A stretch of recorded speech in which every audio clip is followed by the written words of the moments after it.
So here we are in Bowmanville. We are about to do a night dive on the Juno with Peter Kostelniak here. I want to shine the light on your face so they know who the hell you are. It's that sexy guy from episode 1 of Ghosts of the Great Lakes. Annual tradition to do the night dive on the Juno. Yeah, I feel kind of left out if I don't do the night dive on the Juno. You can see the beautiful city escape over there. Oh, okay, so it's not a city, it's St. Mary's Cement.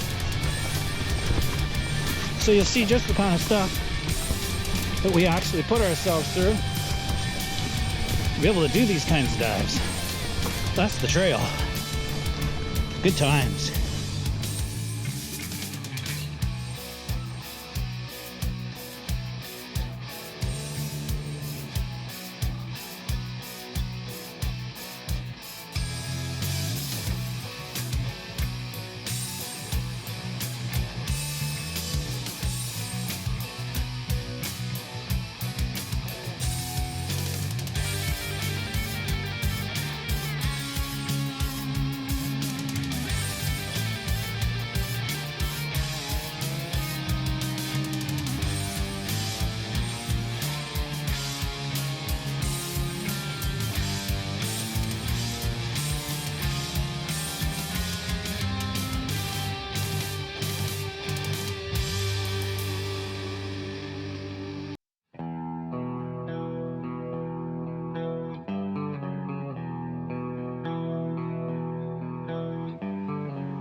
Hey Peter, so what do you think of that night dive on the Juno? It's beautiful.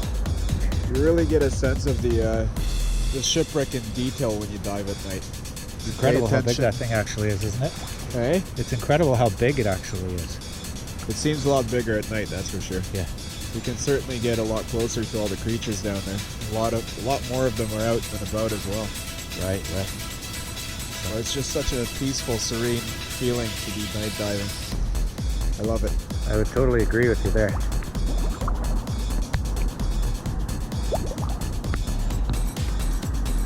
Wow.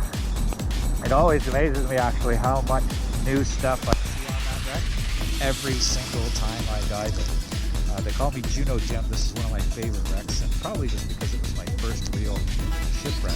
This wreck was scuttled here. I believe it was being towed by the Peaky Block originally. And St. Mary's Cement used it as a break wall for a short period of time, and then they no longer needed it, and they just let it go adrift. And this is where she landed, right here in the Bowman Zone. So, it's a great little wreck. Love it. Good time. Awesome. Good for gear checkout. Yeah, actually. Good for skill practice. Peter and I often come here to check out new gear, play with things. The water's cold. You can see our breath.